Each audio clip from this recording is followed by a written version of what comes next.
We're almost to Starrcade. Before we get there, I have to know your opinion of Bret Hart. He's going to leave the WWF for WCW after the infamous Montreal Screwjob.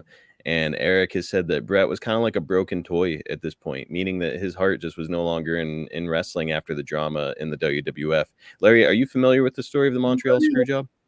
You know what? I mean, again, I never got to see anything that happened in the WWE because I was always doing something with the other guys. And I never really got to see Bret Hart's career, somewhere else. And I think I remember in them days something about hearing about something, but I'm really not positive what even happened in Montreal. Oh, okay. I can give you like the Reader's Digest version of it, where in a nutshell, he was having serious behind the scenes issues with Shawn Michaels. There was a lot of disrespect between the two of them, and Bret even at one point came up to Shawn and he was like, "Hey, look, let's bury the hatchet." He was like, "I just want you to know I'm happy to put you over.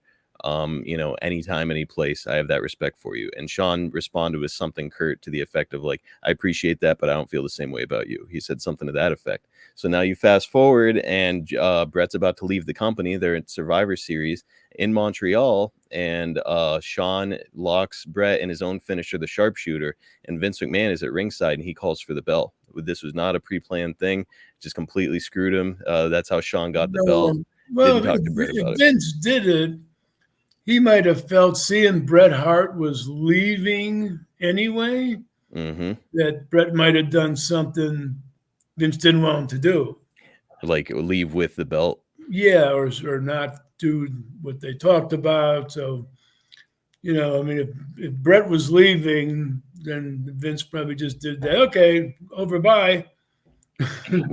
What's your take on the whole, like, well, we're in Canada, so I don't want to put you over. Like, is it like if you were in Pittsburgh, would you say like, "Hey, look, I'm not, I'm not losing in Pittsburgh"? Because I've heard about that with guys. Well, some guys might say that, but again, they really don't know the business. What you wanted to do was what's going to draw money. Yep. Or if I put you over, do I put you over because you're beating me up and I run out of the ring like a coward so we can come back next month in a cage match where no one can leave, or a lumberjack match? I mean, to build something up. It all depends, what made the most money. That was what was embedded in my head from the old school. It wasn't about ego. It was, how do we make the most money because we won't eat. and that's the right way to look at it. It's like, okay, what's going to draw? Like, who cares if I win or lose? What's going to draw a crowd? Yeah, it's a different business, than normal business.